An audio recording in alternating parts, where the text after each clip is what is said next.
ang Bicameral Conference Committee report hinggil sa 6.352 trillion pesos na national budget para sa susunod na taon. Sa nilagdaang BICAM report, may mga ibinalik na pondo na inalis ng Senado, kabilang ang 26 billion pesos na ayuda para sa Kapos ang Kita program o AKAP, kung saan ay 5 billion ay para sa Senado at 21 billion naman ay para sa Kongreso.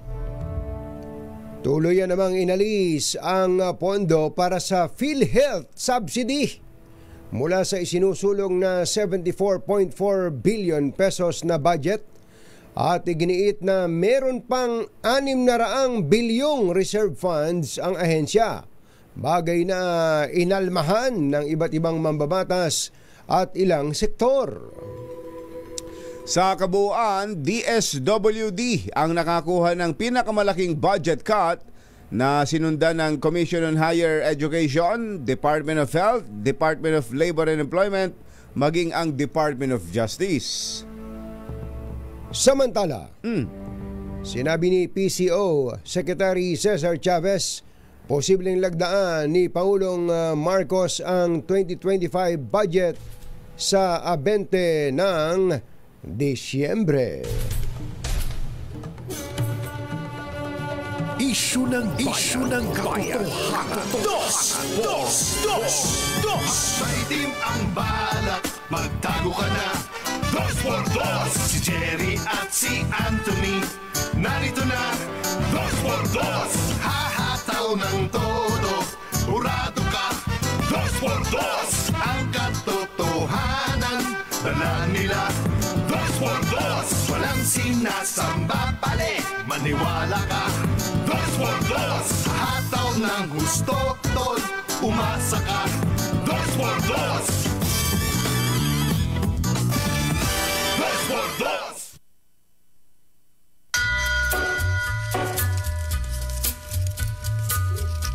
Hi. Maganda morning. Magandang umaga, bayan! Ito po Bayan! si Anthony Taberna. Ito po si Jerry Baha. Muli pong sumasa inyo ang 2x2 sa umagang ito ng Friday! Yuhuu! Yung mga medyo bago-bago pa lang na nakakasubaybay sa 2x2 na nagugulat pa sa ating entrada araw-araw. Mula mula nung kami nasa Mother Ignacia pa. Wag na kayo magtampo. Lalo yung mga bago nating mga taga-subaybay. Alam niyo naman kami ni Kumbachero, nais naming bigyan ng tawag ni Kumbachero, extra kick. May extrang sipa yan. May extrang sipa. Dahil sa ina-anticipate mo ang weekend with your family.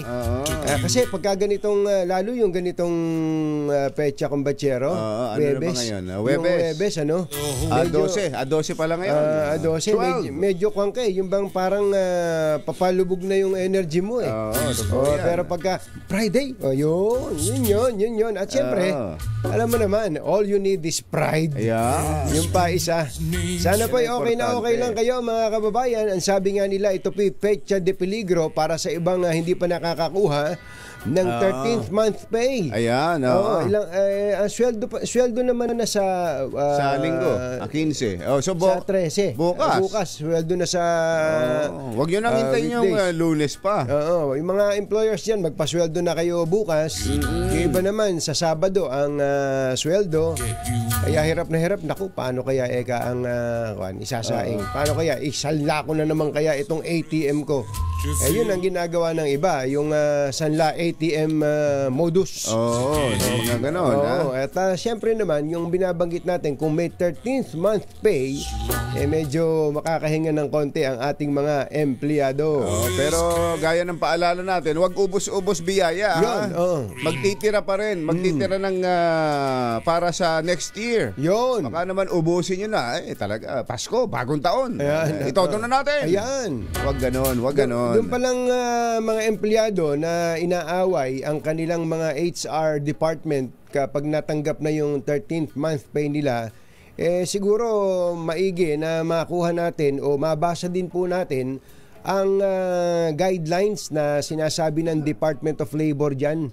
Meron kasing guidelines kung halimbawa ang sweldo mo bawat buwan ay 30,000. Ayan. 30,000 pesos, ano?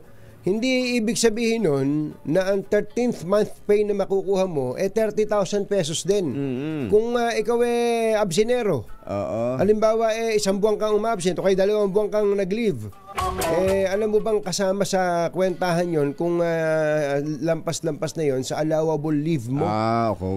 Tama, lampas tama. na yun sa allowable leave mo. Kapag sumobra ka talaga sa leave, hindi na leave, absent ka na talaga nun. Kapag sobra na sa 15 days vacation leave, 15 days sick leave, di ba? Yun ang karaniwan. Totoo, kumbatsero. So, tapos pag lumagpas pala sa ganon, kuha na yun. Kasama na sa kinukwenta yun pwede maapektuhan ng 13th month pay mo. Oo, kasi ang kwentahan dyan, kumbatsero. Hindi ko alam yun Ay, tamo na. Basta ako, binibigay ko, yan, basta isang iba ka naman 13th month, isang buwan yan. Iba ka naman, kumbatsero Ibang klaseng employer ka naman Oo, pero sa totoo lang po, malaking halaga din po ang pinag-uusapan dyan, especially kung ang empleyado may libo-libo. Kapag libo na. Libo, daan-daan ng empleyado mo, malaking bagay po yun.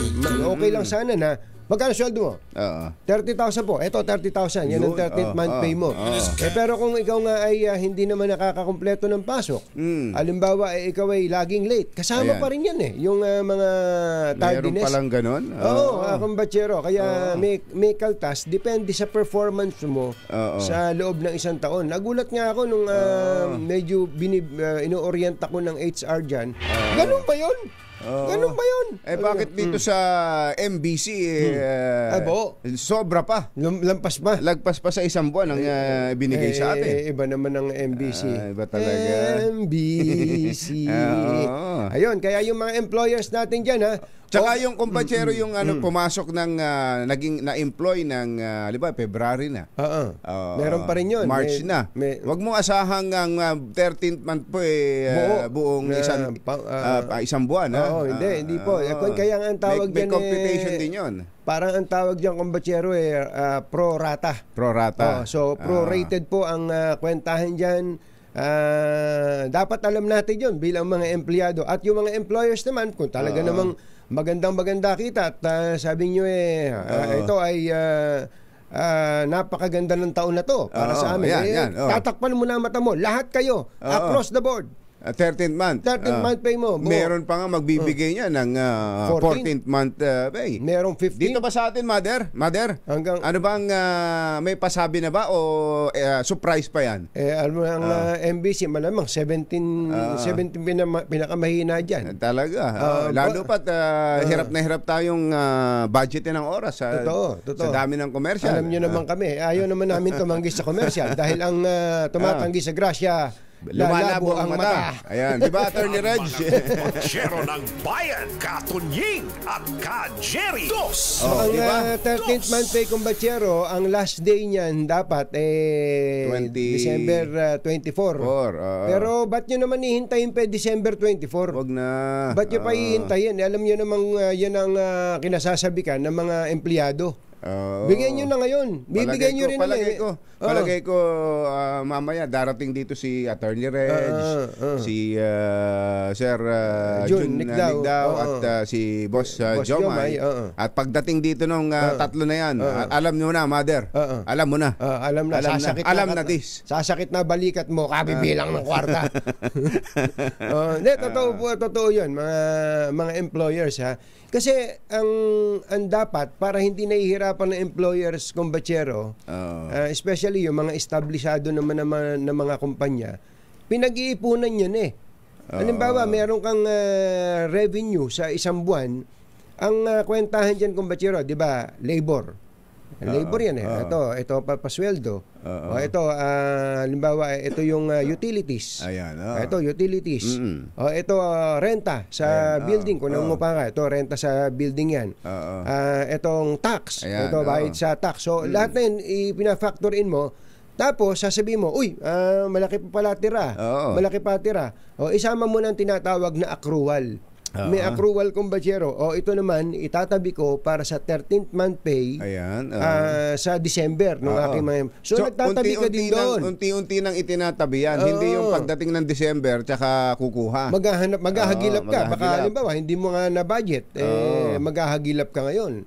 So, magiging magaan po ang tinatawag na nagsisimpan ka ng may isang taon. Ayan. Kailangan iba yun. tinatabi mo na yung para sa December. January pa lang. Oo. Pagtungtong pa lang ng January, yung December na tinitinan mo kaagad. Totoo. At yan naman ang ginagawa ng mga taga-billing and collection department ng MBC, kumbachero. Kaya ipinadala na ba sa'yo? Alam mo na, binulong na nga sa akin ni Kuya Angel kanina. Ganun ba? Kaya, yung mga kailan ba yung kanilang party? Mother, kailan yun? Oo, kaya yung mga nagsusolicit sa inyo dyan, lalo na kung maganda naman ang pakikitungo. Minsan kasi pangiti-ngiti lang yan Pangiti-ngiti lang yan. Pero relasyon na ang ini-establish niyan. Kaya pagka ganitong panahon, gantihan mo naman. Totoo yan. Kaya kumbachero, bago ka umalis, iwanan mo na sa akin. Ayun. Ang mga kumbachero ng bayan, Katunying at Ka-Jerry. Dos por Matindi nangyari sa budget, kumbachero? Hihimayin natin na sana kung meron na tayong kopya, pero ang initial kumbachero at ang pinakamalaki dumadagundong, mga kababayan, ito pong pag-scrap o pagbibigay ng zero budget subsidy ng national government sa PhilHealth. Magkano kumbachero yung pinag-uusapan dito? 74.4 billion ang pinag-uusapan po dito.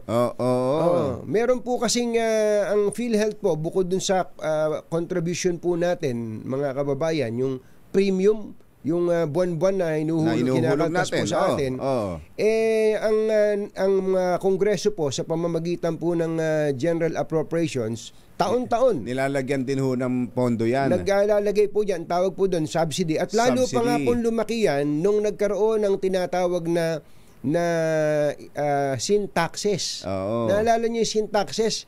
Yung pong mga buwis na sinisingil sa alak. Sigarilyo. At sigarilyo. Yun po. Ngayon, nagkaroon pa ng universal health care law. So meron po talagang kaya malaki, maraming source ng pondo ang PhilHealth. Maraming bukod pa nga dito sa government subsidy, kaya nagtataka tayo bakit hindi na popondohan o may mga naniningil dati ng mga ospital ng mga hindi nababayaran. Katakot-takot ang pera po ng PhilHealth. Ito, ang dami na, di ba meron nang nailipat na ipasa sa National Treasury. Meron pa palang pagkalaki-laking perang natira. Ang reserve funds daw po ng PhilHealth, hindi naman para pag-interesan natin yon, pero sila din naman ang nagmamarutot nun, ay migit kumulang 600 billion pesos. Reserve funds, mga kababayan. Kaya ang contention po ng mga senador at mga congressman, kasi BICAM to kaya po yung subsidy na 74.4 billion dapat sa PhilHealth, total naman hindi nyo naman ginagamit, sa iba na natin gamitin. Parang ganun po di ba? Kaya nga yung naalala nyo yung naging nakapaksa ng isang kaso sa Supreme Court ngayon, yung pong pera ng PhilHealth na ibinalik o kinuha ng National Treasury. Magkano yun, kumbachero? 90 billion? Naka-90 na yun. 90 billion pesos po yung pinag-uusapan dyan na pondo. Kumbaga, ang dami-daming funding sources ng PhilHealth. Dami. Pagkatapos, pagka ikaw ay ooperahan, magpupunta kang ospital, hindi mo malaman kung saan ka susuling dahil wala kang pambayad. Nung pala, ang PhilHealth, katakot-takot ang pera. Pera po natin yan, mga kababayan. Yung pera in the form of taxes, yung galing po sa national government, yung budget na pinag-uusapan na. At pangalawa, yung premium contribution po natin. Yung bago natin makuha ang sweldo natin, nakaltas na. Oo. Di ba? Hindi ba habang lumalaki sweldo, Lumalaki yan. lumalaki din ang contribution mo. Sasabihin mo siguro, ba't ba ako hindi ko naman nagagamit hindi naman ako nagkakasakit, bakit ang laki-laki ng kaibigan, kababayan, ang laking bagay nun dahil yung iba nating kababayan na hindi kayang maghulog sa PhilHealth, ang tawag yata diyan kumbatsero yung mga indigents. Ang tawag naman ng iba diyan, indigents. Ayan. Oo, at yung mga senior citizen, yung mga hindi na nagtatrabaho, tayo po ang pumapasan nung pong dapat ay binabayaran nila kapag sila ay nagkasakit. Yung pong pondong naipon na yun, yung po yung binabayad. Yun. Oo, kaya tama lang kumbatsero na gamitin talaga to Totoo yan. Ano ba yun? At damihan ng mga coverage niyan. Yung mga nasasakop na sakit at services, di ba? Para hindi yung magkakasakit ka. Ano bang covered ng PhilHealth? Pipiliin mo pa. Ano bang sakit ang pwede kong piliin dito para ito para makover ako ng PhilHealth? Para makover ako ng PhilHealth. Panginoon kong buhay ito. Ganun po. Kaya sana magkaroon tayo ng chance ang makausap pa kahit sino mang senador kung para maipaliwanag sa atin ano ba tong ginawa ng Kongreso ngayon na hindi po in-scrap yung subsidy para sa PhilHealth at balik pala yung AKAP. Yung AKAP, binawasan lang. Pero binawasan. So yan po ang ating abangan mamaya. Sana ay hindi puyat na puyat ang mga senador pagkatapos ng approval sa kuna pala, na-ratify na pala kahapon Sa Senate. Sa Senate, ito. So after ng BICAM, diretso na sa Senate. Na-ratify na ba tong committee report na to? Kagabi? Kasi after BICAM, babalik yan sa dalawang houses.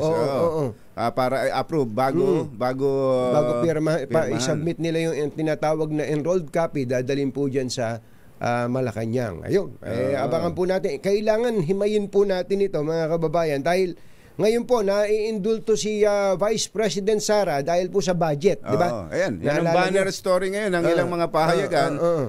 Yung budget ng OVP na kinaltasan ng 1.3 billion ng Kamara o ng mababang kapulungan ng Kongreso ay yun din ang inaprobahan ng Senado. Yun. So ang natira lang sa budget ng OVP ay 733 million pesos. 733 million. Ayan. Yun. Sabi nila, kaya nyo na yan. Sakto na yan. Ayaw nyo pa ba yan? parang ganun lang dating. Masamang tao lang ang takot sa dalawang to. Kaya kung maitim ang balak, magtago ka na! Anthony Taberna, Jerry Baja, 2x2. Oras po natin, Mr. Jalamtang, Lakyam Diapsa, 6:23 ng umaga, ACS Balita. Susunod na! Number 1 na tagapagbalita, ACS Balita. Kasama ang 2x2 tandem Anthony Taberna at Jerry Baja. ACS Balita. Ang programang ito ay hatid sa inyo ng ACS Manufacturing Corporation, ISO certified, maker of world-class quality Pride detergent. Araw po ngayon ng Webes, December 12, Engineer Tony Nanggel, December 12, 2024. Sa ulo ng ating ACS Balita. Mahigit 6.5 trilyong pisong budget sa susunod na taon. Lusot na sa BICAM, PhilHealth subsidy.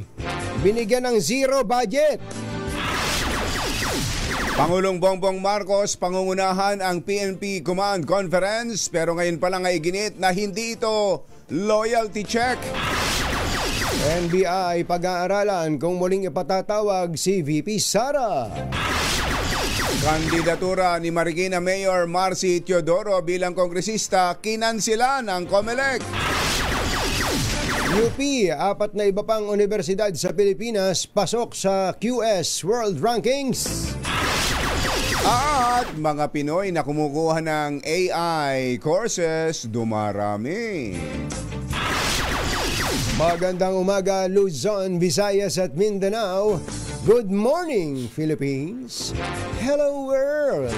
Kami po ang inyong mga tagapagbalita. Ito po si Jerry Baha. Ito po naman si Anthony Taberna. At ito ang ACS Balita. ACS Good News. pasok sa World University Sustainability Rankings ang 5 malalaking universidad sa Pilipinas.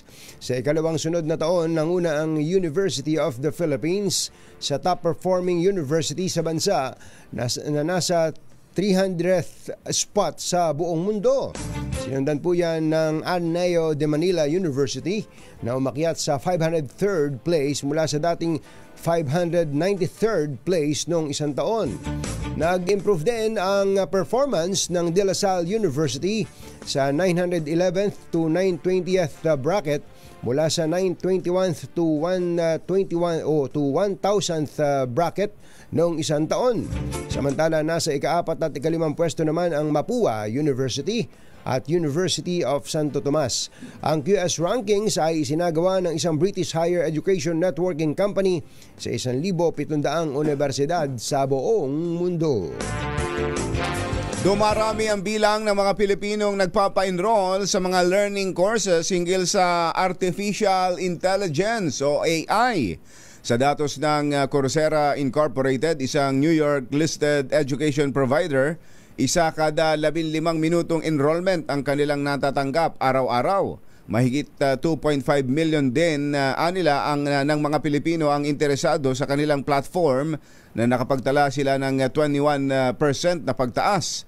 Sa katunayan, ngayong taon nakitaan ng Coursera ng 9-fold increase ang registration ng mga Pilipino sa generative AI courses. Karamihan sa mga ito ay nag-enroll para sa Google AI Essentials, Generative AI for Everyone, at Generative AI Introduction and Applications.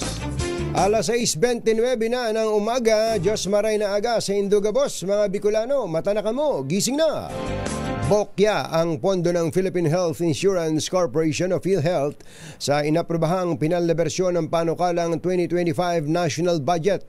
Paliwanag po ni Senate Committee on Finance Chairman Grace Poe, bigo na magamit ng PhilHealth ang kanilang subsidy budget ngayon 2024. Ayun. Anya, Junri, meron pang 600 billion pesos na reserve fund ang ahensya na kanilang magagamit sa susunod na taon. Pero sabi ni Senator Risa Ontiveros, hindi maaaring gamitin ng PhilHealth ang reserve funds para bayaran ang premium ng indirect contributors. Hindi rin ito sinang-ayunan ni Senator J.B. Ejercito na sponsor ng Universal Healthcare Law. Inalmahan din ng nagkaisa Labor Coalition ang desisyon ng mga mambabatas na i-zero ang budget ng PhilHealth para sa susunod na taon. Git ni Attorney Sunny Matula, chairman ng koalisyon, isang tahasang pagtataksil sa mga karaniwang manggagawang umaasa sa PhilHealth lalo na sa panahon ng pagkakasakit ang nasabing hakbang. Kinwestiyon din ni Matula ang dahilan ng Kongreso kung bakit hindi binibigyan ng pondo para sa susunod binigyan ng pondo para sa susunod na taon ng ahensya. Posibleng dahil din anyang sa kawalan ng budget, ipapasan sa taong bayan ang tumataas na gastos sa healthcare services. Alas 6:31 na umaga, naimbag gabigat kada kayo amin na po. Agreeing kayon, gising na. Magkakaroon ng ikatlong National Peace and Order Council meeting ang PNP kasama si Pangulong Bongbong Marcos sa araw na ito. Ayon kay PNP PIO Brigadier General Jean Fajardo, aasahan ng lockdown na ipatutupad sa Campo Crame bilang bahagi ng preparasyon upang matiyak ang seguridad ng Pangulo. Kabilang sa inaasahang tatalakayin sa Command Conference ang posibleng banta na may kinalaman sa 2025 midterm elections, kasalukuyang peace and order situation at follow-up sa investigasyon ng mga high-profile cases. Samantala, nilinaw ng PNP na hindi loyalty check ang gagawin ng Pangulo sa gitna ng hindi pagkakaunawaan ni na Presidente Marcos at VP Sara Duterte. Binigyan din ni Fajardo na hindi kailangan ng loyalty check dahil nananatili daw po ang katapatan sa pamahalaan at sa konstitusyon ng mga uniformed personnel. Alas 6:32 ang ating oras. Diyos maray na aga sa Indigo Boss mga Bicolano. Mata na ka mo, gising na! Nadiskubre na tama ng bala sa ulo at mga saksak sa dibdib at ibang bahagi ng katawan ng sanhi ng pagkamatay. Eto na, yung pinapalo up natin. Oo. Na chinap-chap na pulis sa loob ng Camp Bagong Diwa sa Taguig. Oho. So isang tama sa ulo ng bala at may mga saksak. May mga saksak. Ayon po sa medical report ng Philippine National Police, namatay ang biktima na si Police Executive Master Sergeant Emmanuel De Asis sa tama ng bala sa ulo at saksak sa tiyan at dibdib.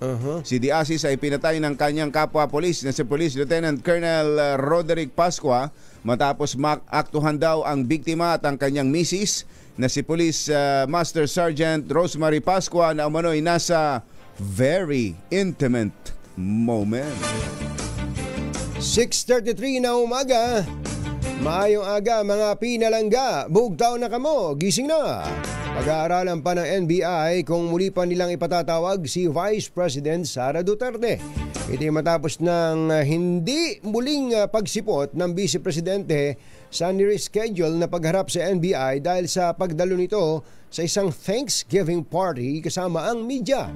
Ayon kay NBI Director Jaime Santiago, nagpadala lamang ng sulat si VP Sara kung saan mariin niyang itinanggi ang pagbabanta sa buhay ni na Pangulong Bongbong Marcos, First Lady Liza Marcos at House Speaker Martin Romualdez. Gayunman, sinabi ni Director Santiago na hindi naman isang sworn statement ang ipinadalang sulat ni VP Sara. Kung sufisyente na po ba yun, masasagot yung mga nasagot yung mga gusto naming katanungan sa kanya. Kasama na po, lagi ko pong sinasabi, kasama po yung gusto naming imbestigahan, yung sinasabi niyang may threat sa kanyang buhay. Kung hindi po malinaw ang kanyang mga doon kami magbe-base na lang kung sa anong statement ang ibibigay niya sa amin. Saka ang unang pinarating sa kanila magpapadala ng abidabid. Di ba abidabid? So kapag abidabid, pirmado yun. Pirmado yun. Saka so, sinumpaan yun. So yung palang pinadala. Letter lang.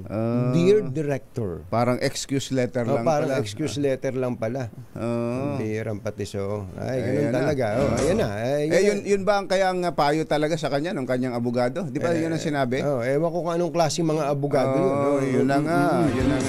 Samantala, wala naman daw pong pinagsisisihan si Vice President Sara Duterte sa kanyang naging pahayag na may inutusan siyang para pumatay kay Pangulong Ferdinand Bongbong Marcos, First Lady Liza Araneta Marcos at maging kay House Speaker Martin Romualdez kung sakaling may pumatay sa kanya. Ito ang sinabi ni VP Sara sa isang press conference matapos na muling hindi dumalo sa investigasyon ng NBI sa hinggil sa kanyang mga nasabing pahayag. Ginit ng Vice Presidente, mainam nang malaman ng mga ito na hindi siya mamamatay ng walang kabuluhan. I think they should start with where is this coming from? That is the question that they should ask themselves. But I don't think they'll ever ask that of themselves. So we'll just move on to the cases and the impeachment and whatever will come in the new year. Do you regret saying or making such threat to the President and the First Lady and the Speaker? No, ma'am. Buti na yung alam nila, ma'am, na pag namatay ako, hindi talaga ako, I will not die in vain. You mentioned that Yun, si Vice President Sara Duterte. Alas 6:37 na ng umaga, susunod! Tito Boy! Yung mayor daw po ng Marikina, hindi taga Marikina. Parang ganun ang dating. Parang ganun. Pero nangyari sa isang distrito lang naman kasi distrito. Parang ganun. Kasi si... ano nga naman yun? Ikaw ang nakaupong mayor ngayon ng buong Marikina. Buong Marikina. Tapos tatakbo kang kongresista ng isang distrito. Sa isang distrito. So dapat, doon ka sa distrito sa na yun. distrito. Siguro, kahit na mayor ka ng buong lungsod. Kaya yung ibang mga mayor, para hindi nate-technical na ganyan, kumbatsero, ang daming bahay. Totoo yan. Ang daming bahay. Mayor Marcy, hindi ba may bahay ka sa LGB? Oo. Yung bahay ng mayayaman? Saan ba yan? So, pwede siyang mag-kumandidato sa Quezon City? Hindi. Malaking party ng LGB Kumbachero ay Marikina. Meron din sa QC niyan, di ba? Oo, meron din. Isang party nun, Quezon City. Kaya, Mayor, tumatawag po kami, Mars. May kilala nga ako ang bahay sa BGC. Pero sa Maynila kumakandidato. Clue! Ang bihirang pati sa pero alam nyo, mga kababayan natin ay matatalino naman Matatalino naman, pero madaling mabola. Totoo yan. Yan, at iba pang mga nagbabagang balita sa pagbabalik ng ACS Balita. Kuya Johnny Santos, 6:38 ng umaga. This time check is brought to you by AC. Tang makakaligtas, walang balitang makakalampas, saan mang sulok ng kapuluan. ACS Balita! ACS Balita! Ang programang ito ay hatid sa inyo ng ACS Manufacturing Corporation, ISO Certified, maker ng world-class quality Pride detergent. Hi! Maganda morning! Ano ba araw today, kumbachero? Today is Laundry Day Friday. Yuhu! At pag Laundry Day Friday, all you need is Pride washing machine detergent. May triple stain away formula kaya tanggal ang makapit, madikit, malupit na dumit mancha, kaya easy ang labada. Kaya pala mula noon hanggang ngayon, all you need is Pride. All you need is Pride. ACS. Kasama ang 2x2 tandem Anthony Taberna at Jerry Baha. ACS Balita. Magandang araw po sa mga OFWs natin. Humina naman, lumakas na naman ang dolyar. 58.28 kahapon. 58.01 yan Umangat na naman. 58.28 ang dollar kontra piso. Kaya yung mga kamag-anakan ng mga OFW dito, yay! Malaking bagay yun. Yung 25 o 27 centavos na inangat na yun, kumbachero, kung marami yung dollar, malaking halaga po ang pinag-uusapan natin dyan. And speaking of pera, yun po ating mga kababayang nakasubaybay sa Barangay Holy Spirit, Quezon City. Ayan, Barangay Holy Spirit, Quezon City, alam na this. Alam nyo na gagawin nyo kung kayo po ay nakikinig ng radyo o kaya ay nanonood ng TV o kaya ay nanonood sa cellphone ninyo, lakasan nyo. Lakasan nyo na yan. Yung Barangay Holy Spirit, kumbachero, dyan sa may Commonwealth, Commonwealth. Sa may Don Antonio. Ayan, Holy Spirit, Barangay Holy Spirit. Ang daming tao dyan. Nako, grabe ang tao.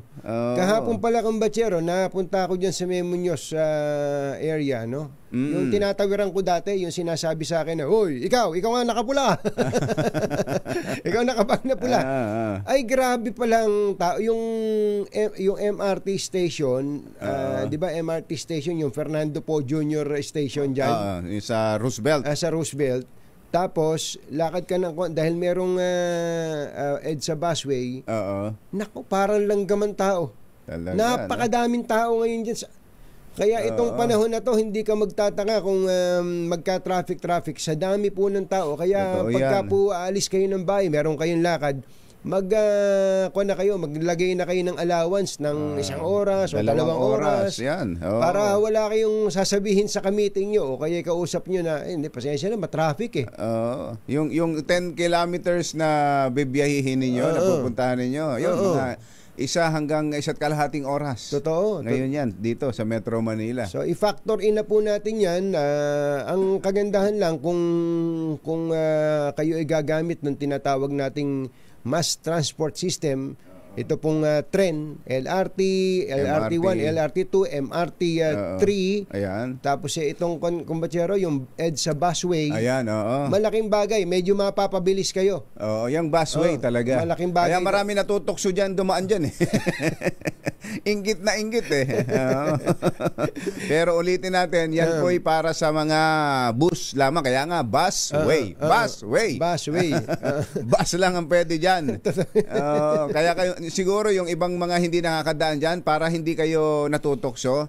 Ito, kapag wala na kayong pasok, pag holiday na, subukan yung magsumakay ng bus sa busway. Totoo. Para ma-appreciate. Saka, ma-appreciate ninyo. Nakakatuwa din kung sino man ang nakaisip nito, kumbachero. Alam ko maraming naiinis diyan. Ang naiinis diyan primarily yung mga taxi, mga private car owners na hindi makadaan diyan at iba pa. Pero tingnan niyo po kung gaano karaming mga kababayan natin ang nakikinabang diyan. Kumbaga, ikaw nga nakakabili ka ng kotse Ikaw nga nakakasakay ka ng taxi Ikaw nakakapagbayad ka sa TNVS, 'di ba? Pero itong mga kababayan natin, ba't mo magtsatsagang mag-bus yan, nakatakot-takot ang kasama mo kung maraming pambayad yan. Palipat-lipat pa. Palipat-lipat pa. Pero ngayon, medyo nabibigyan natin sila ng konting convenience, comfort.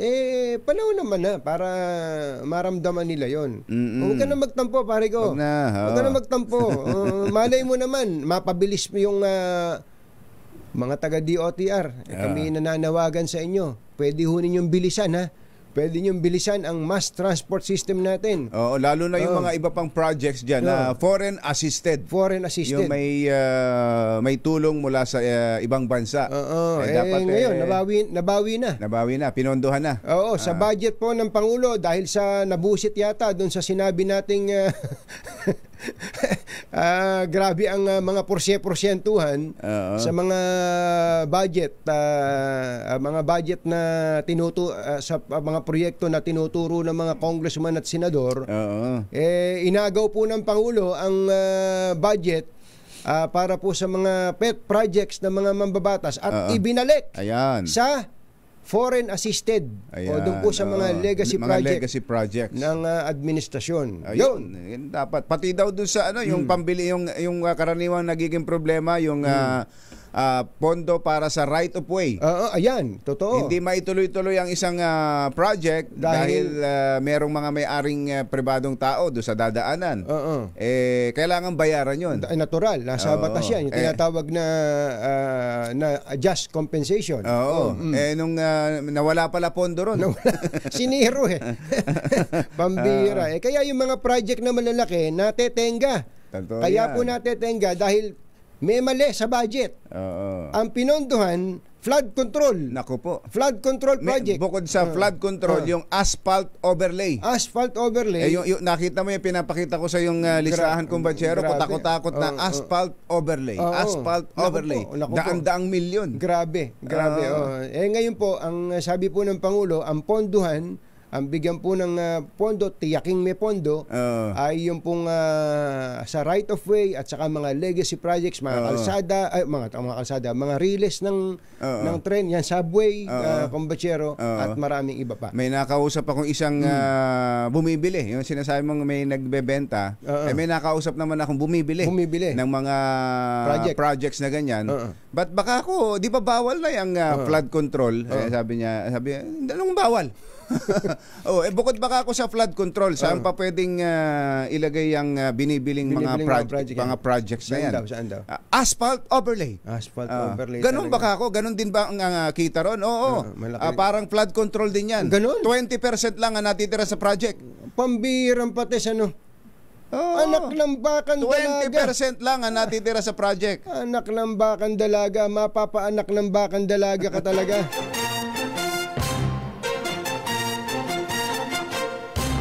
Tonying at Jerry Anthony Taberna, Jerry Baha, ang samahang pinatibay na ng panahon. Dos por dos. Sa ilan pa nating balita, kinansila po ng COMELEC ang kandidatura ni Marikina Mayor Marcelino Teodoro bilang kongresista sa unang distrito ng lungsod. Ito matapos katigan ng poll body ang petisyong inihain laban sa kanya dahil sa tinatawag na material misrepresentation. Batay sa resolusyon ng COMELEC, hindi katanggap-tanggap ang biglaang paglipat ng tirahan ni Teodoro at hindi rin umano nakikita ang alkalde na naninirahan sa bagong address nito. Sinabi ng COMELEC na malabo na naabot ni Teodoro Teodoro ang 1-year residency requirement sa ilalim ng saligang batas.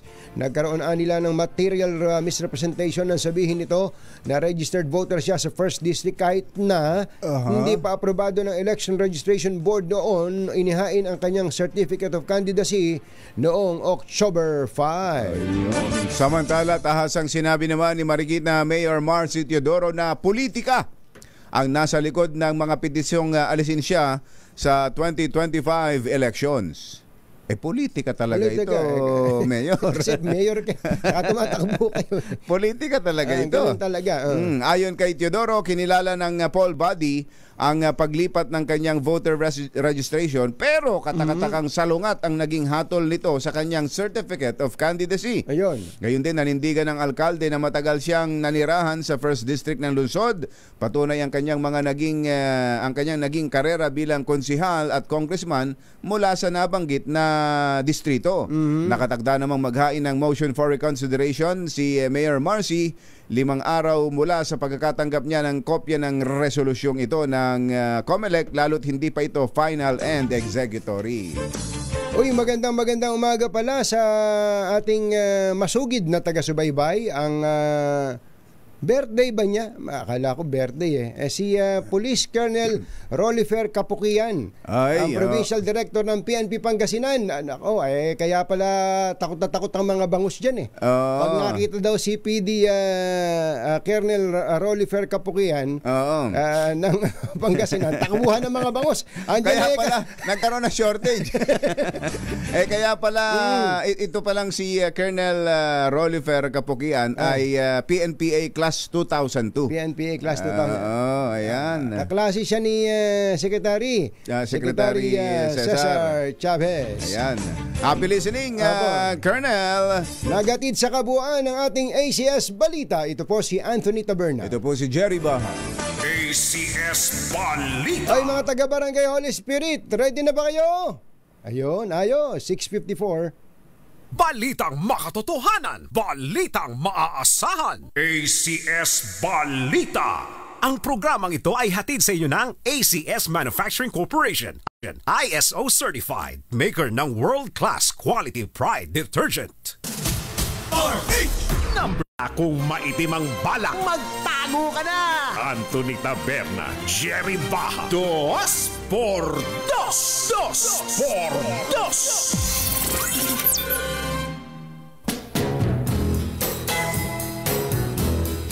Ay, nako, kabilis ng oras. Parang nag-uumpisa pa lang tayo, tapos na. 7:02 na po ng umaga. Colonel Freddy Ergo, magandang morning.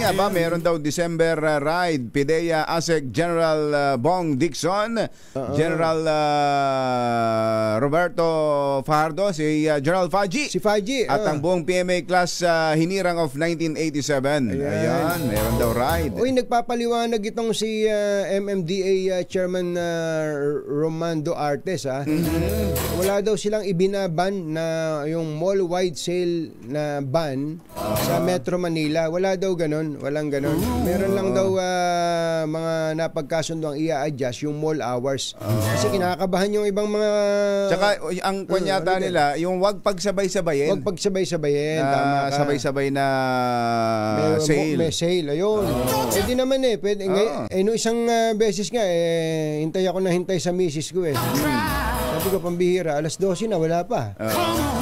Nung pagising ko na umaga, ba't baka ako ginabi ka? Sabi niya, ngayon lang ako napunta sa mall, hanggang 11 na pala yung mall. Hanggang 11 na pala yung mall. Sabi ko, talagang yung iba nating mga kababayan na wala na halos oras, tuwan-tuwa na hinahating gabi yung mga mall, kumbatsero. Sa ilalim ng adjusted hours. Ayan. At magandang umaga rin sa mga nagtrabaho dati sa Pogo, yung mga Pilipinong nagtrabaho sa Pogo. Tinitingnan ko tong picture ng Philippine Daily Inquirer. Ito, kumbatsero, yung front page nila. Ito po. Ito po pala ay ito yung napuntahan ko, kumbatsero, yung Pogo sa Kawit, Cavite, sa Island Cove. Island Cove, alam nyo mga kababayan, nasira lang talaga yung Pogo dahil sa mga kabulastugan nung iba. No? Pero yung Yung nakita ko na to. Yung totoong Pogo. Itong Pogo na to, nung napuntahan ko, para siyang isang community. Of course, maraming Chinese dahil hindi naman magaling mag-Chinese yung mga Pilipino May mga ibang marunong. Kaya yung mga empleyado, Chinese. Alam niyo po mga kababayan, pagpunta niyo sa community, na yun, may sarili silang, may mess hall sila, pag oras ng break time, meron silang mga restaurants doon. Ayun, tinan mo yung employment na na-generate. Mga empleyado kumbatsero, mga Pilipino. Kaya nga Tapos, sa may bandang dagat na ganun, mayroong mga, parang mga restaurant din. Yung iba, pagka daw sunset, nandun yung mga Chinese na nagpapahinga na tapos na magtrabaho. Kaya maraming mga sources of income. Tapos talagang malinis lahat. Tapos tiningnan ko rin yung workplace, yung parang mga tawag dito, parang mga BPO, kumbatsero. Sabi ko, maganda. Kaya lang, kung hahaluan mo talaga ng kabulastugan, totoo yan, no? Kahit gaano pa kaganda yan, kahit naman sa maraming proyekto ng gobyerno yung pinag-uusapan natin, kalsada. Yung asphalting, hindi ba ang ganda ng asphalting? Ang ganda nun. Ang ganda nun Biruin mo yung kalsadang nasisira na, kaysa sa bungkalin ulit yan at gawa ng panibagong semento. Yun talagang matagal yun Dahil may bakal pa yun Totoo, kumbatsero. Tapos may curing period. Yung asfalto lang na papahiran mong ganun. Mas makinis pa. Mas makinis. Kaya lang, laki pala ng kaya nga kapag ka talaga talaga kumbatsero, yung isang magandang bagay hinaluan ng kabugukan, madadamay lahat. Tulad dito, yung Pogo na to, kung inumpisahang maayos at tinapos na maayos, di sana may mga trabaho. Gaano karaming Pilipino ngayon ang nawala ng trabaho dahil dyan? Dito pa lang sa Island Cove na ito. Island Cove na yan. Tinitinan ko tong kusina. Ang ganda na tong lutuan nila. Yung mess hall kumbatsero mga stainless na mga lababo. Pwede kayang ibenta yan. May mga kailangan ako ganyan. Mag-supply ka lang pala ng iklog dito. Totoo. Sa ano na to, ang laking kita mo na bilang isang supplier. Totoo. Iklog pa lang yun. Totoo yan. At alam mo bang yan mismo yung, nagkausap na ba tayo tungkol dyan? Dati, sa itlog? Hindi pa. May nagkwento sa akin, yung supplier ng itlog sa mga ganitong puguan. Hindi itlog ng pugo yung ay grabe daw kumbatsero. Sa dami kasi ng tao. Ang dami nga raw nilang suppliers dahil sa laki ng requirement. Ang dalas siyempre pagka nag-serve ka ng tapsilog, halimbawa, dalawa kagad itlog nun dalawang itlog kagad. Katakot-takot na itlog. Sa'yo na itlog, akin ng bigas. Ako magsusupply ng bigas. Di ba? Di ba? Ang dami niyan. Ano kaya gagawin mangyayari dito sa mga building na pagkalalaki na to? Tanungin nga natin yung may-ari. Sino may-ari niyan? Si Secretary Boying. Sila, pamilya nila ang dating may-ari ng lupa. Pero sabi nila, hindi namin yan. Binenta na namin yan.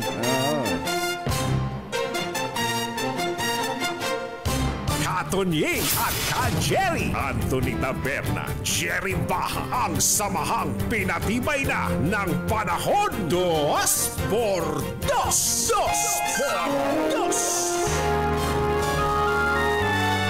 Kauna-unahan sa Pilipinas. NBC Manila Broadcasting Company. DZRH, member, kapisanan ng mga broadcaster ng Pilipinas. Member KBP. Oras. Kapopoy. 9 na minuto na makalipas ang 7 ng umaga. Ay, napindot ka. Balitang bagong-bago. Balitang dapat alam mo. Balitang magdadagdag ng talino. Dahil bagong impormasyon, makibalita. Unang-una sa DZRH. Pangunahing balita. Kasama ang 2x2 tandem nina Anthony Taberna at Jerry Baha. Araw po ngayon ng Thursday, December 12, 2024. Sa ulo ng ating mga pangunahing balita. Panukalang 6.352 trillion national budget sa 2025 planong lagdaan ng Pangulong Bongbong Marcos sa December 20. Mga senador hati ang opinyon sa zero budget ng PhilHealth. Titi Sara Duterte nagmatiga sa NBI, no show sa investigasyon. Publiko, binalaan laban sa mga peking political surveys. Natitirang pogo sa bansa, nasa 17 pa. Pagsulpot ng maliliit na scam centers, pinangangambahan sa susunod na taon. At isang Chinese national hinimatay sa LRT. Nabagok ang ulo, patay. Magandang umaga, Luzon, Visayas at Mindanao. Good morning, Philippines. Hello, world. Kami po ang inyong mga tagapagbalita. Ito po si Jerry Baha. Ito po naman si Anthony Taberna. At ito ang... Pangunahing balita. Bago lang ang detalye ng ating mga balita, mamigay muna tayo ng kwarta. Panalo ang Pasko sa TZRH. Dahil sa Pasko Panalo, mas malakas promo. Puntahan na natin ang location ng ating roving team. Namamasko. Yun, ganun sana.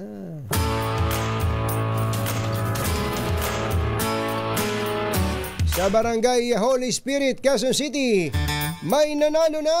Yo! Andun si RH6 Sherwin Alfaro. Sherwin! Go, go, go! Actually, Jerry, dito sa mga kaloob-looban na iskinita ng Barangay Holy Spirit, may natagpuan tayong nakikinig, taimtimang nakikinig sa programa ng 2x2 sa DZRH. At huling-huli natin itong bahay na ito dahil malakasan kung makinig ng radyo. Itong ating winner ngayong umaga. Magandang umaga po, nanay. Dito po kayo, lapit kayo, pangalan niyo po. Ako si Sione Faborgos, nakatira dito sa Barangay Holy Spirit, Quezon City. Ano pinakikinggan niyo ho? Radyo? Radyo po, DZRH. Radyo, ayun no, ganyan yung speaker. Tingnan mo. Yun. Hindi pala yung speaker niyo. Ito pala. Yan yung radyo. Kala ko, laki ng radyo. Pero yung TV nila nakamount sa radyo yung speaker, pero ito yung radyo tumutunog. Dito kayo palagi nakikinig sa radyo to? Opo, dito sa DZRH, nakinig ako kina Anthony Taberna, Jerry Baha. Yun, ang paborito mong announcer pag umaga, si Anthony Taberna, Jerry Baha. Meron kang 1,000 pesos. Yun. Maraming salamat po sa DZRH. Thank you din po sa inyo, nanay. Maraming salamat po sa inyo. Salamat po. 1,000. Excited. Ayan, meron pa yan, meron pa. Ayan. Noche Buena. Yan, ha? Noche Buena. Maraming salamat po. Merry Christmas po sa inyong lahat. At dahil malaki yung bahay nyo, meron kayong payong. Pero pwede ka magpayong sa loob ng bahay, mami. Salamat po, uli. Matagal na ba silang nakikinig sa DZRH? Matagal na. Opo. Umpisa pa nung araw ng yung gabi ng dilim. Lagim. Mula pa doon sa panahon ng gabi ng dilim. Bago pa naging gabi ng lagim. Yun yung prequel bago naging gabi ng lagim, gabi ng dilim muna yan. Kilala ba niya, kilala ba niya si Matar? Si Matar po. Kilala nga si Matar. Nakinig din po kasi. Tapos ngayon yung love story. Love story. Nagkatanghala ko. Maraming salamat po. Si Checo Bandido. Yan na napapakinggan sa DZRH sa kanyang mga love story. Hanggang alas 12 yan kasi hanggang alas 12 lang po naman yung nila. Drama. Hanggang alas 12. Kabisado. Opo. Kabisado ang mga programa sa DZRH. Kaya naman sa mga nais manalo ng 1,000 pesos, laging tumutok sa DZRH. Baka kayo nang susunod nating winner sa DZRH Pasko Panalo Promo. Ayos number 6, Sherwin Baha Alfaro, DZRH. Una sa Pilipinas, una sa Pilipino. Thank you, Sherwin! Anthony Taberna at Jerry Baha. DZRH, pangunahing balita. 7:14 in the morning. Ang balitang ito ay hatid sa inyo ng Una at mga bagong balita sa DZRH, pangunahing balita. Flash Report. Flash Report! May sunog! Nako, di ba lagi ka nanonood dito? Yung sa kanto ng Aurora Boulevard tsaka EDSA. Oo, di ba yung Akcheter? Yung Akcheter. Nako, Nasusunog daw. Puntahan nga natin si RH5 Val Gonzales. Come in, Val! Ako'y nakatayo ngayon dito sa kaban mismo ng Aurora Boulevard, dito sa kanto ng EDSA, Cubao, Quezon City. At kung makikita ninyo dito sa aking likuran, ito yung makikitang napakaitim na usok na nagmumula dito sa malaking gusali nitong dating amphitheater dito sa kanto mismo ng EDSA at Aurora Boulevard dito sa Cubao, Quezon City. Maraming mga establishmento ang nandito sa may pinaka ilalim mismo nito, napapalibutan hanggang doon na sa may pinakalooban mismo nitong Araneta City dito sa Cubao, Quezon City. Ang buong palibot nitong amphitheater na ito, buong gusali, buong block na ito, Jerry Anthony, ay napapalibutan na ngayon ng napakaraming mga bumbero na nagtutulong-tulong na aapula. Ay, tumama sa akin yung maitim na usok. Grabe, ang kapal ang kapal ng usok. At kapag mayroon kang makita na medyo bintanang bukas, katulad nitong nandito sa aking harapan ngayon, yan kanina ay wala pang lumalabas na usok. Makikita mo yung apoy, pero ngayon ay maitim na usok yung nagmumula dito sa nasusunog na ilang palapag na gusali nitong lumang gusali nitong dating amphitheater dito sa bahagi ng Cubao, Quezon City. Ang epekto ngayon nitong sunog na nangyayari dito sa lugar na ito, Jerry Anthony, ay napakatinding traffic. Naipit na kami kanina kasi galing kami dyan sa bahagi ng elliptical road patungo dito sa bahagi ng Cubao. Kung kayo'y dadaan ng EDSA patungo ng Makati ay medyo matraffic, napakatinding traffic na dahil doon sa abalang dulot nitong nangyayaring sunog. At maging yung mga bumbero na magre-responde dito sa lugar galing doon sa iba pang lugar dito sa lungsod ng Quezon ay naiipit ngayon dito sa kahabaan ng EDSA southbound dahil dito sa nangyayaring sunog sa dating amphitheater dito sa Cubao, Quezon City. Ako'y magsasagawa pa ng follow-up report. Ako si Val Gonzales, DZRH, una sa Pilipinas, una sa Pilipino. Maraming salamat sa iyo, RH5 Val Gonzales. Flash Report. Flash Report! Standby lang, 52 and 29. Posible pong nagdaanan ng Pangulong Bongbong Marcos ang panukalang 6.352 trillion pesos na national budget sa December 20, 2024. Ito po ang sagot ni Presidential Communications Office Secretary Cesar Chavez nang tanungin kung kailan seselyuhan ng Pangulo ang budget bill. Pero nilinaw ni Secretary Chavez na tentative pa ang nasabing petsa. Una na naprobahan ng Bicameral Conference Committee ang pinal na bersyon ng 2025 General Appropriations Bill kahapon ng umaga. Dismayado naman ang ilang senador sa pag-aproba ng Bicameral Conference Committee sa proposed 2025 national budget kung saan ay zero ang budget para sa PhilHealth. Una nang sinabi ni Committee on Finance Chair Senator Grace Poe na nasa 600 billion pesos pa ang reserve fund ng PhilHealth na dapat nilang gamitin bago sila bigyan ng subsidy. Pero ayon naman kay Deputy Minority Leader Senator Risa Ontiveros, ang kawalan ng subsidy ng PhilHealth ay posibleng magresulta sa pag-abandona ng gobyerno sa pagbabayad ng premium contributions ng mga indirect contributors kabilang ang mga mahirap, senior citizens at mga PWDs. Oras na mangyari ito, papasanin niya ng mga ordinaryong mamamayan ang pagbabayad sa premium ng mga most vulnerable sector. Tutol din si Senator Bongo sa zero subsidy at sa halip ay naniniwala siya na dapat itong bigyan ng sapat na pondo at hikayatin ng PhilHealth Management na gamitin ito. Yun. Para sa benepisyo ng mga miyembro. Pero yung may may sense din yung bibigyan mo ng budget tapos hindi ginagamit. Oo, kaya nga.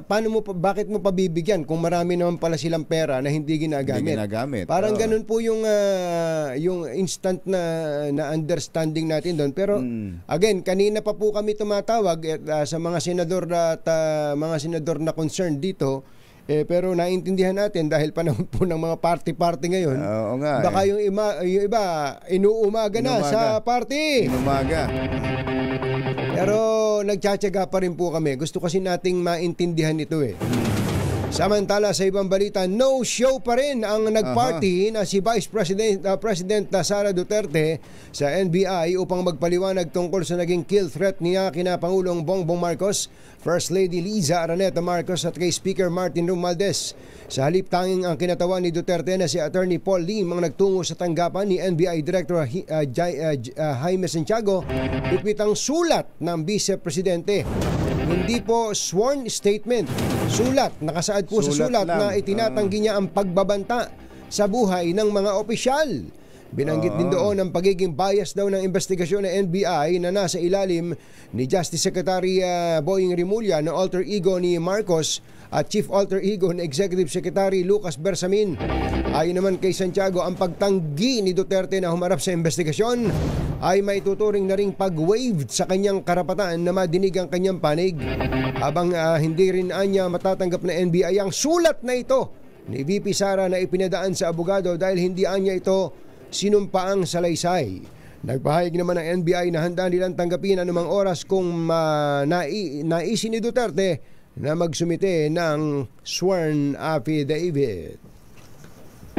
Samantala, plano ni Vice President Sara Duterte na kumuha na lamang ng serbisyo ng mga private security kapalit ng kanyang kasalukuyang security detail na ipo-pull out ng Armed Forces of the Philippines.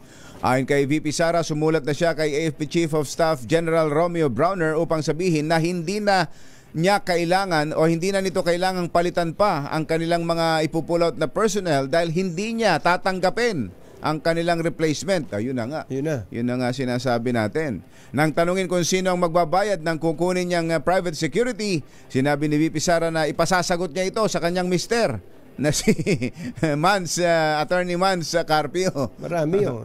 Kung ilan yun? 440?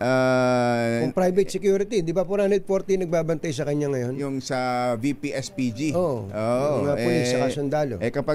Kapag private security na siguro, kukunti na lang para tipid.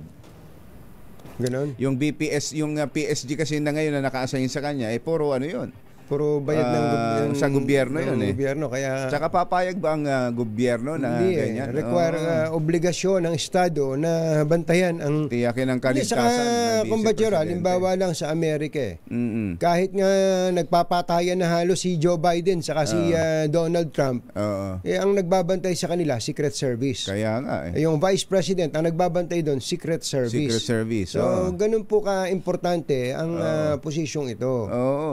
Doon nga, di ba kapag dadalaw ang presidente ng ibang bansa, nagbibigay din ng security, Secret Service. Di ba? Nga naliligaw nga yung mga Secret Service. Sa paghahanap ng restaurant. Umaga, President Erap.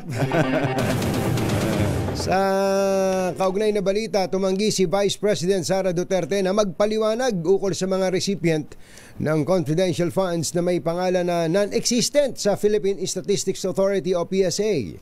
Nang matanong ng media tungkol dito, sinabi ni VP Sara na hindi siya magpapaliwanag dahil posible anyang makompromiso ang intelligence operations ng kanyang tanggapan.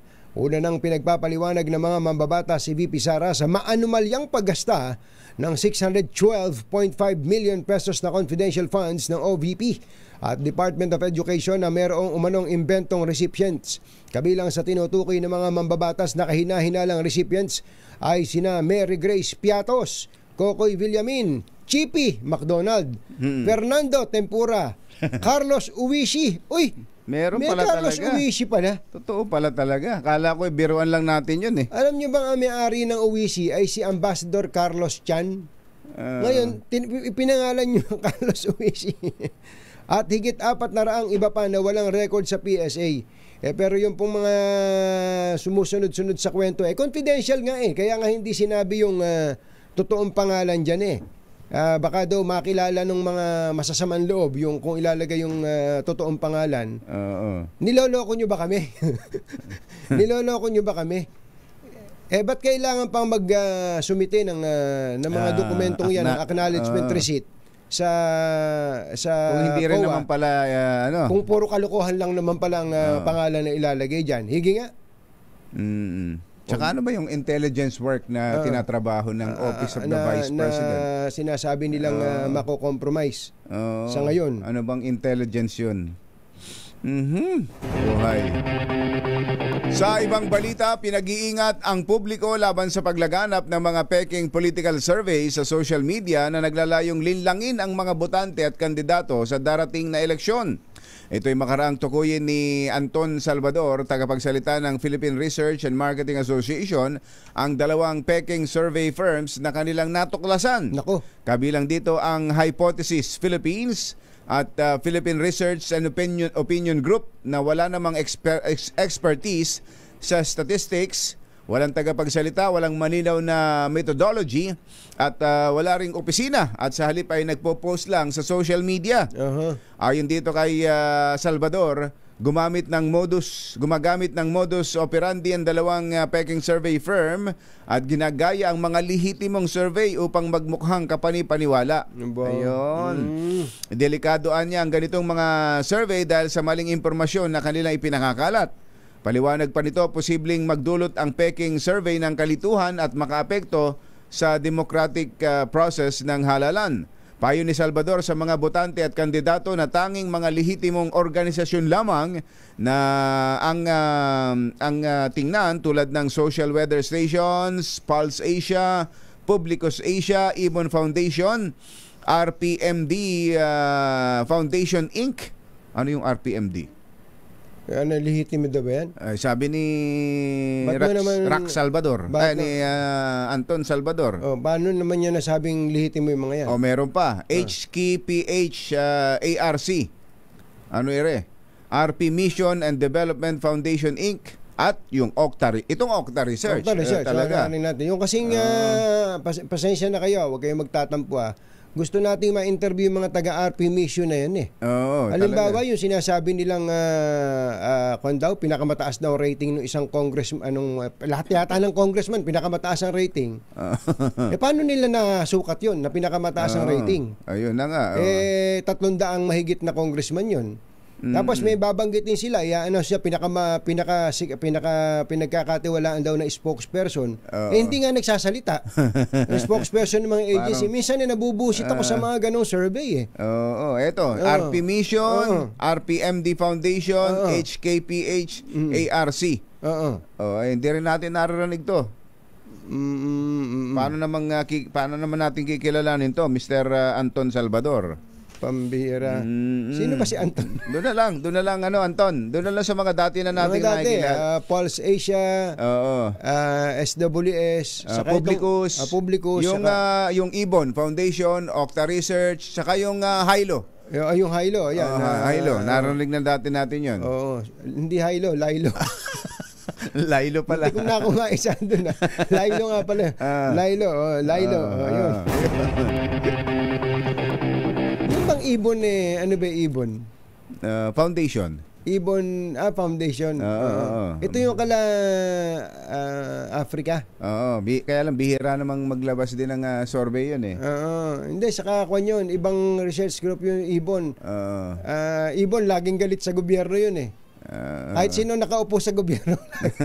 Laging galit sa gobyerno. Good morning sa mga taga-Ibon, ha. Wala pa, may nabalitaan ka na bang survey ng Ibon?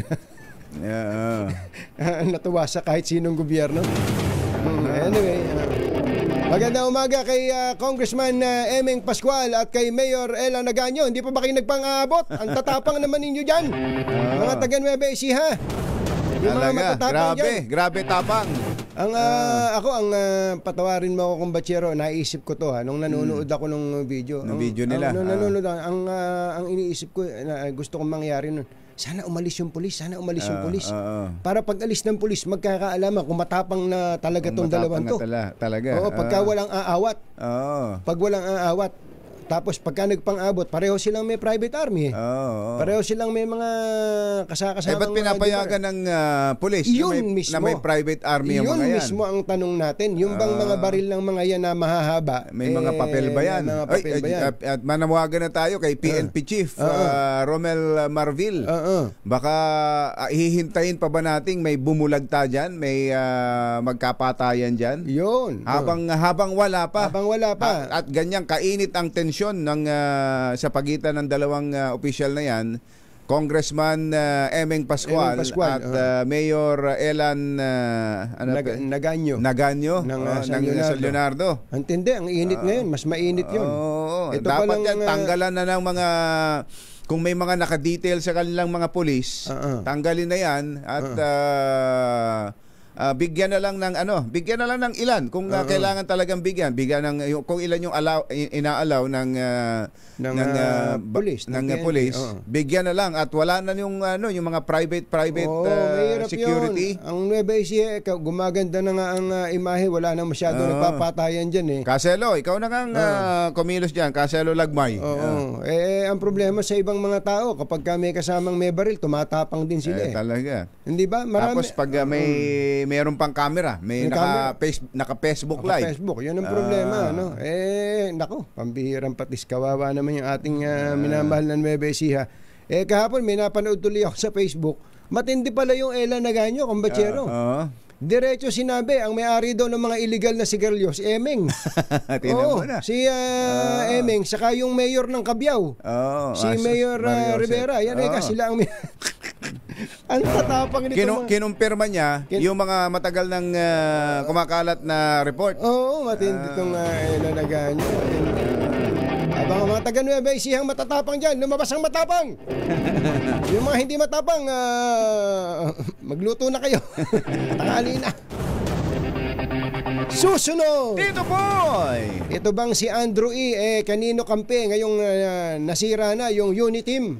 Di ba siya yung host? Siya host nun. Bagong Pilipinas! Bagong mukha! Sabi niya, siya taga ganun no? Kanino ba si Andrew E? Kay BBM o kay VP Sara? Abangan! Si Edniel Parosa may binabantayang command conference sa Camp Crame at si Boy Gonzales may binabantayang isang magandang vendor sa Blumentritt. Talaga. Yan at iba pa sa pagbabalik ng Unahing Balita 7:38. Unahing Balita. Pangunahing balita sa showbiz. Andiyan na ba? Ay ba, Greg? Wala pa. Wala pa naman pala. Sino nandyan? Sila Edniel. Akala ko nandyan na sina Senator Nakibalita nga muna tayo, kumbatsero, sa binabantayan ng ating mga RH reporters. May binabantayan pong magandang vendor si Boy Gonzales dyan sa may Blumentritt Market. At pati na rin ang mga kalsada dyan, RH29 Boy Gonzales, come in boy! Anthony, Jerry, nirereklamo na ng mga motoristang dumadaan sa kaba ng Blumentritt Market sa Santa Cruz sa Manila dahil sa halos isang lane na lang ang nagagamit. Ito dahil sa nasakop na ng mga vendors ng kalsada na sinabayan pa ng mga tricycle na naka-terminal sa panulukan ng Pigibara Street at Oroqueta sa Blumentritt. Sa video, makikitang bumabagal ang daloy ng sakyan dahil sa halos nasa gitna ng mga vendors sa tricycle. Reaksyon naman ng mga motorista at namamalengke, malaki na ang pinagbago ng lugar na dati ay maluwag at disiplinado ang mga vendors na ngayon ay magulo na. Sinabi naman ng mga pulis, makukulit talaga ang ilang vendors sa Blooming Street Market sa kabila ng kanilang paulit-ulit nilang sinasaway. Ito si Boy Gonzales para sa DZRH, una sa Pilipinas, una sa Pilipino. Thank you, boy. Samantala, tingnan natin kung nagsimula na ba itong command conference ngayon sa Campo Crame na pangunahan ni Pangulong Bongbong Marcos. RH52, Eniel Parosa, kami na Eniel. Jerry at Anthony, kasadong pangunahan ni Pangulong Bongbong Marcos itong Joint National at Regional Peace and Order Council meeting dito sa Camp Crame ngayong araw. Ayon kay PNP spokesperson, Police Brigadier General Jean Fajardo, ito na ay 3 beses na magpe-preside ang presidente sa command conference kasama ang kapulisan. Pero tiniyak ni Fajardo na hindi ito bahagi ng loyalty check. Sa gitna ng mga issue at bangayan pa rin sa politika sa bansa, sa katunayan, matagal na umanong nakaset itong security meeting na depende rin sa schedule ni PBBM. Sabi ni Fajardo, kasadong talakayin ng security sector ang sitwasyon sa bansa gaya ng internal security threats, update sa mga investigasyon, partikular ng mga high-profile cases, update sa crime statistics at yung paghahanda sa papalapit na election period. Pagtapos kasi ng busy holiday season, official na arangkadang kalendaryo ng halalan sa 12 ng Enero. Bukod sa presidente at senior leaders ng PNP, inasahan sa pulong ang mga representante ng Armed Forces of the Philippines na mayroon ding hiwalay na event sa kabila sa may Camp Aguinaldo. Bahagi naman ng kanilang 89th anniversary sa pre-anniversary ngayong araw. Pagdating ni Marcos Jr., ilalakdaw ng Camp Crame hanggang pagtapos ng komperensya. Pero ngayon ay nagpapapasok pa rin itong headquarters ng mga motorista. Pero ramdam na yung pagsikip sa daloy ng traffic dito sa may Boni Serrano at mga kalapit na kalye. Lalo't malapit lamang ito doon sa nangyayaring sunog naman sa Cubao, Quezon City. Ito si Edniel Barrosa, nag-uulat para sa DZRH. Una sa Pilipinas, una sa Pilipino. Pangunahing balita. Ay! Baka kailangan nyo nang magpalit ng bubong ng bahay, ha? Oo, buti na lang may bubong na maasahan. Gawa sa state-of-the-art technology. May aluminum na. May pintura pa. Now available na rin sa pre-painted tiles pa. Para sa eleganteng bubong na matibay na, makulay pa. Mag-Cherylum pre-painted ka na. Uy, magandang umaga sa ating mga taga-subaybay sa Imus, Cavite. Sa Imus. Kay Mayor AA. Mayor Advincula, kumusta na po kayo? Naalala mo ba si Mayor Advincula? Si Mayor long time no si Mayor. Busy ka yata. Dati congressman din yan eh. Si Kuyang Els Bartholomew, maganda morning. Kuyang Els. At ganun din kay Kuyang Arnel Verceles na laging nakatutok. 24 oras. Ayan. Si Andy De Los Reyes. Mate, kumusta ba? Saan ba ride ngayon? At good morning din kay Tatay Erd Scudera. Tatay Erd Scudera. Nakikinig pala sa atin, ha? Gandang umaga po. Thank you. Uy, baka eco-friendly at advanced technology na ang hanap niyong sasakyan, ha? Subukan po ninyo ang Chery Tiggo 5X Pro Hybrid Crossover at Tiggo 7 Pro Hybrid SUV. Ayun, ang Chery Tiggo 5X Pro Hybrid at Tiggo 7 Pro Hybrid at mayroon pong 1.5 turbocharged na makina para sa maswabing pagmamaneho. Gamit po ang kanyang hybrid system na mayroong sariling baterya. Nabuboost po nito ang performance ng makina at fuel economy. Ayun, mayroon din itong Apple CarPlay at Android Auto para sa maswabing connectivity at para hassle-free ang pagbubukas ng inyong trunk, lalo na kung marami kayong dalang gamit na ikakarga. Ang Chery Tiggo 7 Pro Hybrid ay power tailgate na. Ayun, talaga namang swak na swak ang mga sasakyan ito para sa inyong mga out-of-town trips. Ang hybrid offerings na ito ng Chery ay may kasamang 5-year bumper-to-bumper o 150,000 kilometers na warranty. Alin man doon ang mauna. Meron din po itong free 3-year PMS at free 3-year roadside assistance. Ayun, kanano pa ang inihintay? Subukan natin test drive ang Chery Tiggo 5X Pro at Pro Hybrid Crossover at Tiggo 7 Pro Hybrid SUV. Bisitahin ang Chery dealership na malapit sa inyo. Anthony Taberna at Jerry Baha, DZRH, pangunahing balita. RH Number 1. Si Mami at...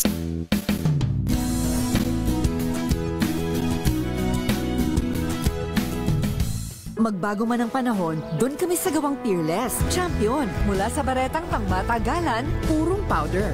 Hanggang sa mapulang liquid detergent. Kaya sa labahan, Champion! Tapat na walang katapat. Tinesting. Sinuri. Siniyasan. Ang resulta?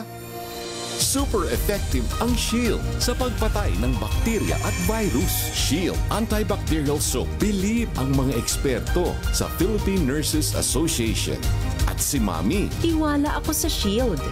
Shield Antibacterial Soap. Napatunayang mabisa. Ang mga nurse, tiwala. ACS. Magbago man ang panahon, doon kami sa gawang Peerless. Champion. Mula sa baretang pangmatagalan, purong powder.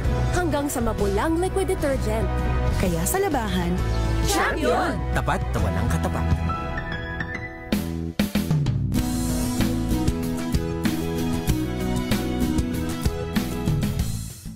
Maulan man, no worries na amoy kulong ang damit. Charm Fabcon, bangong kumakabloom, tanggal amoy kulong sa bango ng Charm. Kaya gamit ko, Charm Fabcon with Bloom Fresh technology. Kills 99.9% of kulob-causing bacteria. May aroma burst pa of thousands of flowers and berries. Ang sampay sa loob, no amoy kulob. Bangong kumakabloom sa Charm. Charm Fabcon. ACS.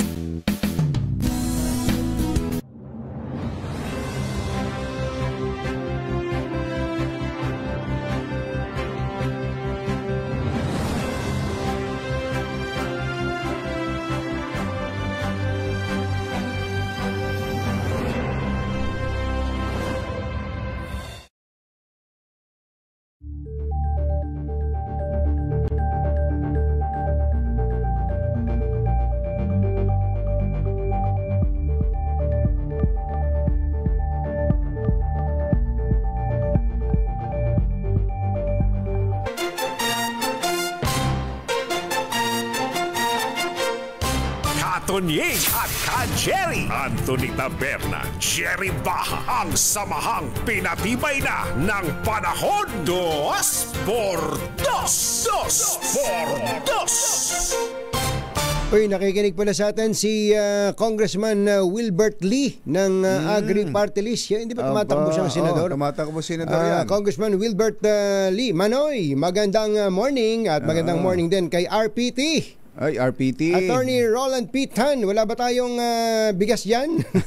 At saka batutay ng Kabanatuan, Nueva Ecija. Si Nicole Nicolas ng DITC. Happy birthday. Binabati ka ni Commander Roel Nicolas. Ayun. Navy, Philippine Navy.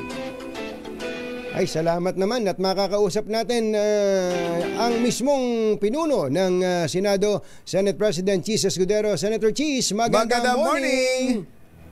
Jerry, Tonying, magandang umaga sa inyo. Nakikinig pala si RPT at yung kababayan kong si Manny Wilbert. Good morning sa inyo. Na-miss ko kayo. Ay, we miss you too, SP. Teka muna po, alam namin, puyat na puyat po ang maraming senador. Hindi lang po dahil po sa mga party-party nitong mga nakaraang araw at mga imbitasyon, kundi lalo na po dito sa budget. Tama po ba narinig namin na na-ratify na po ang BICAM report? Tama ka, Tonying, na-ratify. Kagabi, natapos kami mag-aalas 10:30 na dahil hinabol din namin yung ilang mga local bill. Kulang-kulang 100 yata yun para ma-third reading namin na next week. Bago mag-adjourn. Ayun. Okay. Ang pinakamalaki, pinaka-controversial siguro ay yung pong pag-scrap po ninyo sa subsidy para po sa PhilHealth na 74.4 billion. Ano po bang rational nun? 2 months ago, Anthony, sa isang Jerry, sa isang press con, sinabi ko na yan. Wala namang nagreklamo, wala namang nagtanong, wala namang nag-question dahil simple ang rason. Binawasan ng Department of Finance yung sobrang pondo ng PhilHealth na hindi naman nila ginagastos, na nagkakahalagang 500 bilyon na nung panahong yun.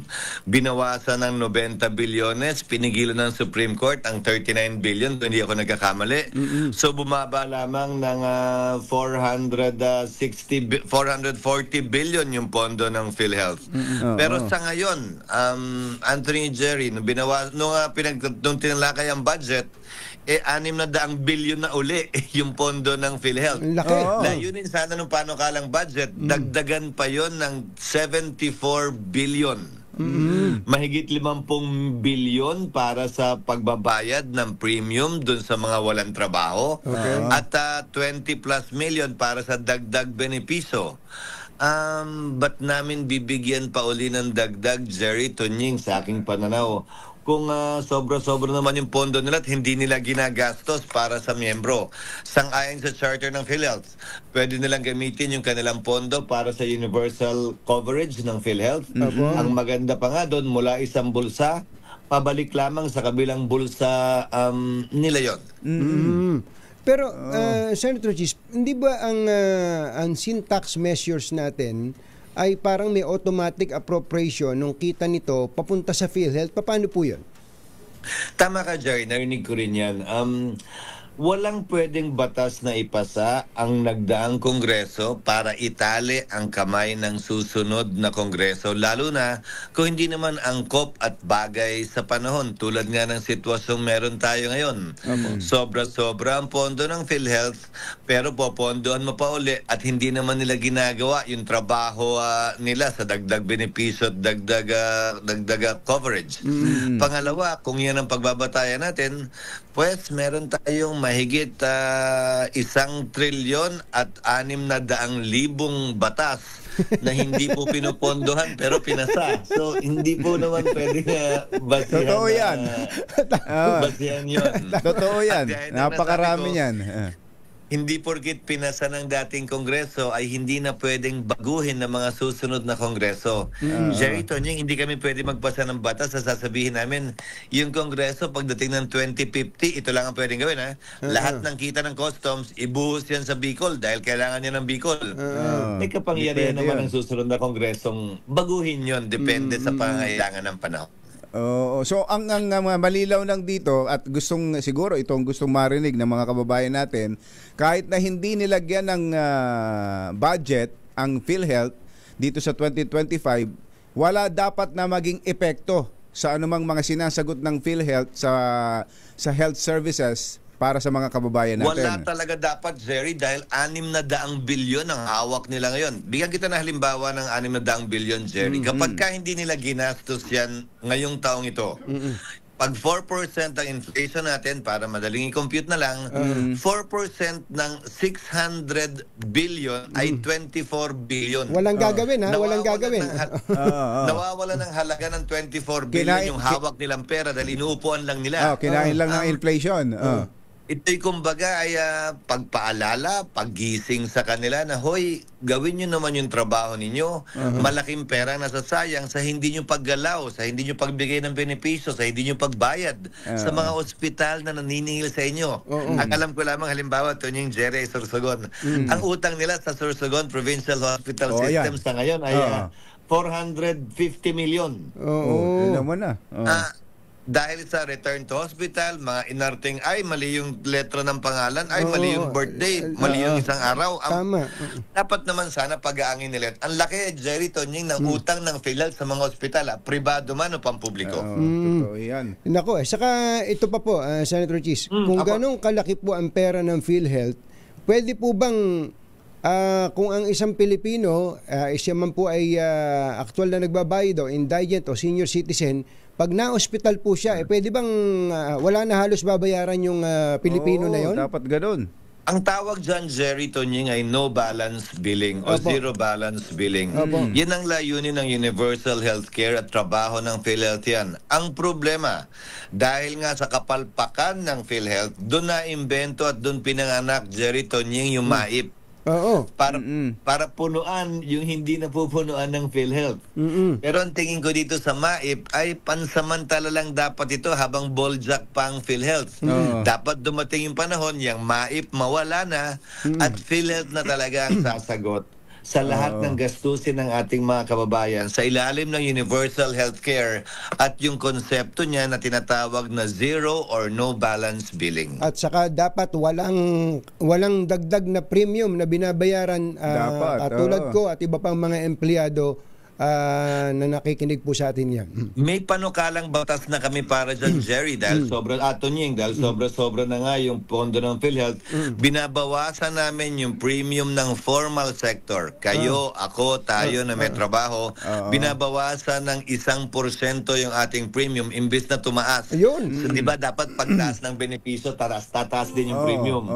Ito po, hinihiling namin sa PhilHealth, ibababa yung premium sa batas, pero dapat itaas pa din nila yung benepisyo. Hindi namin kayang isabatas yan, Jerry, Tonying, dahil sa pagkakaalam ko, mahigit 5,000 iba't ibang case rates ang dapat i-adjust at gamitan ng actuarial study at actual cost upang sa gayon ay mabayaran yung kailangan ng ating mga pasyente na hindi po kayang gawin ng Kongresong ganung kadetalye. Naku, Senator Chis, na-miss namin kayo ha. Sana mas madalas.